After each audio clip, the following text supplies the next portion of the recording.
Bang Saur Siagian, aktivis anti korupsi. Selamat malam. Saya sengaja pakai item event dari atas ke bawah karena suasana berduka. Berduka karena apa, Bang? Singkat, Bang. Ya, suasana karena kan kita bicara soal kematian ini. Oke. Ya kan, jadi nanti apa? Nanti setelah giliran. Kematian apa nih kita tunggu sesaat lagi. Kita gitu simpan dulu ya Bang Saur ya. Kami juga menghadirkan, ini cukup mengagetkan kami juga sudah konfirmasi langsung ke yang bersangkutan apakah berkenan disebutkan sebagai mantan terpidana korupsi. Dan beliau mengaku itu, memang betul itu faktanya, Bang Petrus Riu Kapela. Terima kasih banyak. Ya, selamat malam. Bang. Kita langsung ke Bang Saur Siagian, menurut Anda kita langsung to the point saja Bang. Layakkah hukuman mati untuk para koruptor? Yes or no Bang?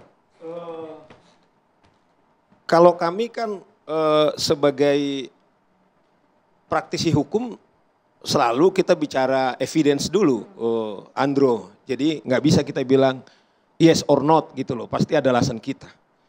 Namun saya akan mulai sesungguhnya bahwa tema kita ini, boleh nggak saya berdiri? Boleh, Boleh, sambil silakan, berdiri Bang. boleh Bang.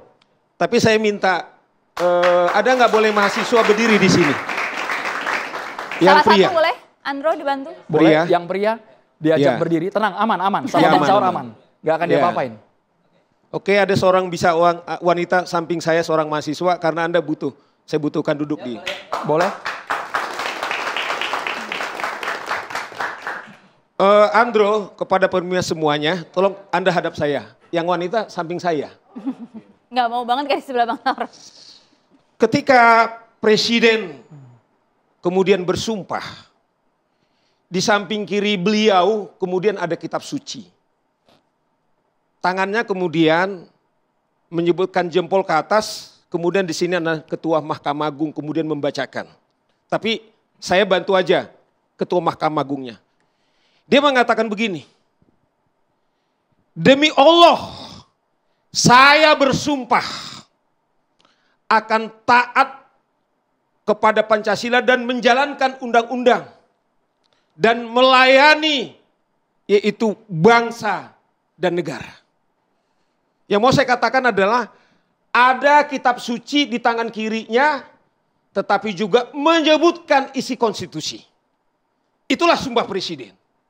Maksud saya, Bro, saya memaknai apa sumpah presiden yang telah diucapkan itu setidaknya tergambar malam hari ini. Silakan duduk kawan-kawan sekalian. Nah, oleh karena itu Bang Andro, ketika kita bicara soal korupsi atau katakanlah pemberantasan korupsi dengan tema kita, apakah seorang pelaku koruptor dapat dihukum mati? Andro, kemudian Maria dan kita semua.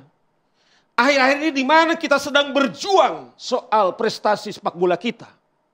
Tetapi yang sekarang populer adalah yaitu klasemen Liga Korupsi. Ada yang baru Bang, koruptor calling. Koruptor calling. Setelah kita digemparkan yaitu 1.000 triliun. Yaitu dugaan kasus di Pertamina. Kemudian diguncangkan lagi apa yang terjadi di Antam. Bang Patrio. Bang. Kemudian juga yang paling menggelitik. Termasuk ada Andro di sana. Minyak goreng kita kawan-kawan sekalian termasuk Andro Meda. Mengukur apakah betul 1 liter. Ternyata Menteri Pertanian telah mencoba mengukur. Kemudian Direktur Tipikor-D sudah mengukur. Ternyata seperti ukuran dari Andro. Hanya kurang lebih 700 sampai 800 milimeter. Bayangkan semua pasal 33 hajat hidup orang banyak. Bicara kita soal minyak, kebutuhan daripada 280 juta rakyat Indonesia. Bicara kita soal apa yang terjadi di PLN, itu sumber kita tidak akan bisa kita bicara hari ini kalau tidak ada lampu kita. Bicara kita soal minyak, dugaan saya lebih besar kebutuhan minyak kita daripada Pertamina. Inilah yang terjadi. Andro, Maria kita ingat tahun 98. Soeharto runtuh Bang Patrio. Itu adalah 5 agenda daripada yaitu mahasiswa untuk meruntuhkan Soeharto. Salah satu atau ikonnya adalah KKN. Itu korupsi. setelah 25 tahun lebih Bang Andro, Maria, korupsi itu masih tetap jalan. Kita lihat memang upaya-upaya untuk melakukan itu sudah maksimal. Tetapi apa yang terjadi? Ternyata nihil sampai saat ini. Mari kita benchmarking kepada Cina, karena kita sekarang ini banyak kemudian belajar dari Cina, melihat masalah ini secara holistik. Sama kita tahun 98 memperbarui soal korupsi, di Cina sama.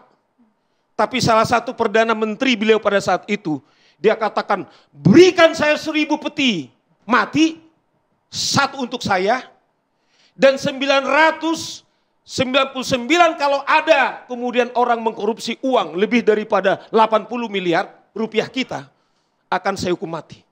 Andro, dari situlah Cina, setiap orang melakukan korupsi 80 miliar, kemudian dihukum mati. Saya terus terang masuk dari sini, Andro. Sekarang tahun 88, saya tadi searching Bang Magdir, tahun 98, income per kapita kita dengan Cina, Bang, bisa searching, sama Bang, sama kita tahun 98. Tapi Bang Fredrik, setelah 25 tahun sampai detik ini kita bicara, kita masih 4.000 US dollar. Cina sekarang sudah 12.000 US dollar income per kapitanya. Artinya 3 kali lebih baik daripada Indonesia. Di mana starting. Oleh karena itu masuk dari sini. Kalau kita serius, selama ini kita memang sudah melakukan. Ada pepatah Afrika mengatakan, kalau kita melakukan hal yang sama berulang-ulang, mengharapkan hasil yang berbeda, itu insanity. Bahasa Jawanya adalah, itu orang gila Bang Patrio. Seseorang yang melakukan hal berulang-ulang, mengharapkan hal yang sama, kalau bahasa Jawa kata itu gendeng. Oleh karena itu, saya bukan soal apakah ini soal hak asasi manusia. Korupsi itu sendiri sudah melanggar hak asasi manusia. Oleh karena itu menurut saya supaya kita maksimal, kenapa kita tidak menerima Cina? Coba saya tidak menghina Patrio. Kalau kita lihat misalnya, katakanlah korupsi extraordinary crime. Sama dengan kita bilang teroris, sama dengan narkoba. Padahal menurut saya, jauh lebih dahsyat kejahatan daripada koruptor. Ini tidak beretika, karena kejahatan mereka di tangan mereka di hotel berbintang 7 yang mereka lakukan. Jadi layak dihukum mati Bang, koruptor. Jadi oleh karena itu coba, WA yang dirilis oleh Jaksa Agung. Orang-orang senang. Orang-orang itu, dia bilang orang-orang senang di grup WA-nya. Oleh karena itu Bang Andro, kalau kejahatan narkoba, kejahatan yaitu teroris, sama extraordinary crime, kita sudah tuntut mati. Oleh karena itu kalau kita mengharapkan tidak lagi ada kemiskinan, saya kira sangat layak semua koruptor, apalagi koruptor yang sudah kemudian menggemplang uang kita 1.500, itu layak dihukum mati. Layak dihukum mati Bung Fredrik. Kalau kita berbicara mengenai efek jerah, layakkah para koruptor kita dihukum mati, Bung Fredrik? Kalau pribadi saya dan sepengetahuan saya ini tidak pernah setuju dengan adanya hukuman mati. Mati hidupnya manusia itu ditentukan oleh Tuhan. Bukan manusia yang menghukum manusia dengan mencabut nyawanya. Dan saya kembalikan kepada Undang-Undang Dasar kita pasal 28A. Dalam hal ini termasuk deklarasi universal terhak asasi manusia. Tidak ada yang dikatakan dalam hal ini menentang adanya hukuman mati. Saya kembalikan kepada tadi rekan Saur yang mengatakan bahwa Cina hukuman mati betul. Tapi tahu tidak, di Cina sampai hari ini korupsi makin merajalela. Hukuman mati tidak akan membuat manusia itu jerah. Di dunia manapun, zaman Roma sampai sekarang, tetap tidak akan bikin orang jerah. Jadi pendapat saya Pak, adalah bagaimana kita melakukan suatu pencegahan korupsi. Dan kedua, hukum itu saya sangat setuju, misalkan contoh dengan hukum seumur hidup. Betul, hukum seumur hidup itu dengan KUHP yang baru itu 10 tahun itu berkelakuan baik akan dirubah. Betul, karena itu adalah pri kemanusiaan. Tetapi yang dihukum ini saya rasa adalah kita membuat suatu jerah. Misalkan contoh, dalam amar putusan wajib dicantumkan oleh hakim. Tidak bisa dalam hal ini hanya kita mentafsirkan. Bahwa dihukum si A itu melakukan kerja sosial secara paksa.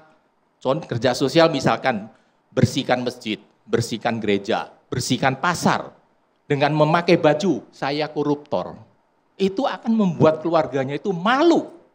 Dan dalam hal TPPU, saya lihat sampai hari ini, hanya kulitnya aja yang disentuh. Kenapa? Sanak keluarganya itu masih hidup mewah, nggak ada yang disentuh koruptor-koruptor. Tapi rasanya itu. para pelaku koruptor nggak ada lagi yang punya rasa malu, Pak. Karena berulang. Ya, karena ini Pak, mereka itu tidak ada rasa malu karena mereka itu mendapat suatu keistimewaan. Jadi seperti contoh keluarganya nggak disentuh, kan gitu kan Pak? Sanak keluarganya nggak disentuh. Dengan kepintarannya Pak, harta saya bisa saya pakai nama ABCD Pak, nggak akan dilacak Pak, aliran uangnya. Tapi sebetulnya ABCD ini tanya, loh kamu ini petani kok bisa punya tanah segini banyak dari mana? Akan kelacak. Tetapi penyidik dalam hal ini kemungkinan dengan landasan hukum kita itu pembuktian kembali itu kan belum ada atau belum dalam hal ini terang-terangan bisa diterapkan. Akibatnya Pak, jadi banyak yang lolos. Apa seperti contoh mereka punya rumah mewah, punya uang banyak di Amerika, di Swiss, di segalanya. Nggak akan kesentuh. Tapi kalau misalkan mereka itu diwajibkan kerja sosial, kerja paksa itu adalah melanggar hak asasi manusia. Saya koruptor, dia pakai baju itu, mau nggak mau dia nyapu di jalan, dia nyapu di masjid, dia segala. Dia kan malu, keluarganya juga sangat malu. Itu akan bikin rasa jera. Dan dalam hal ini Pak, yang penting harus kita ingat Pak, penegakan hukum di Republik Indonesia ini banyak sekali yang keliru. Banyak sekali kasus-kasus yang dipaksakan. Yang kemudian orang itu sudah ditetapkan tersangka, dipaksakan, baru dicari bukti. Dan buktinya itu sering direkayasa. Kasus apa ya Pak ya? Bisa disebutkan kasus apa? Salah satu yang terbaru. Yang terbaru. 2-3 bulan terakhir mungkin, menurut Anda kasus apa? Yang direkayasa, dimanipulasi? Di rekayasa manipulasi, saya tidak bisa mengatakan kasus apa. Terus terang karena saya kan bukan PH-nya. Saya tidak tahu secara detailnya. Tetapi yang bisa dilihat ya, banyak sekali dalam hal ini warga binaan, kalau dulu tindakannya terpidana, itu mereka itu banyak sebetulnya mereka itu tidak salah. Tapi mereka dipaksakan jadi salah. Nah, sebagaimana tadi rekan Saur mengatakan, contohnya misalkan mengatakan bahwa seseorang itu korupsi itu sangat merugikan negara. Sekarang saya kembali tanya, pemberantasan korupsi sejak KPK didirikan hingga hari ini, kalau nggak salah 25 tahun ya, mungkin mohon maaf kalau kayak saya salah hitung ya. Apakah angka korupsinya itu sudah menurun? Kan? Makin menjadi. Sehingga dalam hal ini, penindakan itu harus dinomorduakan. Yang diutamakan adalah penyuluhan. Misalkan contoh aja di Singapura ya, dari TK, dari SD itu sudah didoktrin. Kalau buang sampah itu kamu memalukan. Jadi anak dari kecil itu sudah di mindsetnya sudah dibikin sedemikian rupa tidak boleh membuang sampah. Orang tuanya buang sampah, apa nggak boleh buang sampah, ini memalukan. Seperti contoh, sekarang anak-anak ini kan malah berbalik, Pak, sebelah ini sudah pakai Mercy nih, kita masih pakai Toyota, malu dong. Gimana dong sekarang, ambil dong Mercy gitu. Mau nggak mau kan ayahnya jadi gimana cara dapat duit, korupsi lah. Atau tilep dalam hal ini, atau dalam hal ini anggarannya dibikin sedemikian gedenya. Dan saya menyarankan Pak, dalam hal ini petugas penyidik, penuntut umum, hakim, panitra, maupun petugas dari lapas, maupun avokat seperti kita semua, tentu banyak yang tidak benar. Kita harus akuin Pak. Sehingga saya minta supaya para pejabat siapapun yang dalam penanganan korupsi ini ternyata terbukti dalam hal ini ikut serta atau memberikan kesempatan, dia itu harus dihukum setimpal. Misalkan kasusnya itu orangnya dihukum seumur hidup, ya dia itu harusnya turut serta diikutkan dihukum seumur hidup. Sekarang kan rata-rata paling-paling apa? Dipindah tugaskan. Kalau enggak paling diturunkan pangkat, kalau enggak dipecat, tapi tidak ada tindakan lebih lanjut. Yang saya lihat ya, mungkin ada 1-2 yang tapi kami kaget loh Pak ketika Bapak mengatakan daripada penindakan lebih baik para koruptor itu diberikan penyuluhan ya. Bukan Maria, Pak, ya? masyarakat diberikan penyuluhan. Masyarakat diberikan penyuluhan, mereka disuruh buang sampah, sanksi sosial. Pak, ratusan triliun Pak, hilang Pak. uang rakyat. Bukan, tapi Bukan dalam uang hal ini negara kan katanya, mereka tapi betul Pak. rakyat yang Apakah dirugikan, sepadan Pak. itu Ya. Pak Fredrik? Gitu kan? Begini, kalau sekarang koruptor itu dengan sukarela mengembalikan yang di angka yang dihitung, bukan potensi. Potensi itu hanya awan-awan lah, itu rekayasa lah menurut saya kalau potensi. Realnya, kemudian di dalam kan misalkan dikasih double karena dia merugikan negara.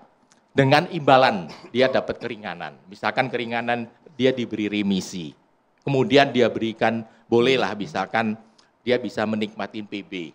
Dalam hal ini kan, sehingga para koruptor itu akan terpanggil. Ya udah gua kembaliin daripada saya malu. Kalau saya nanti nyapu di gereja, saya nyapu di masjid, anak saya gimana? Betulan anak saya juga di masjid sana. Ya, orang tua saya juga di masjid sini. Saya malu. Sehingga dengan demikian kan mereka itu akan mulailah mengembalikan kerugiannya dan akan anak-anak sebagai suatu contoh kan, dia tidak akan lakukan korupsi lebih lanjut. Tapi ini sudah dihukum paling memalukan, dimiskinkan saja. Nampaknya nggak ada jera-jeranya Prof. Dilanjutkan nanti sesaat lagi. Tetap bersama kami di Catatan Demokrasi.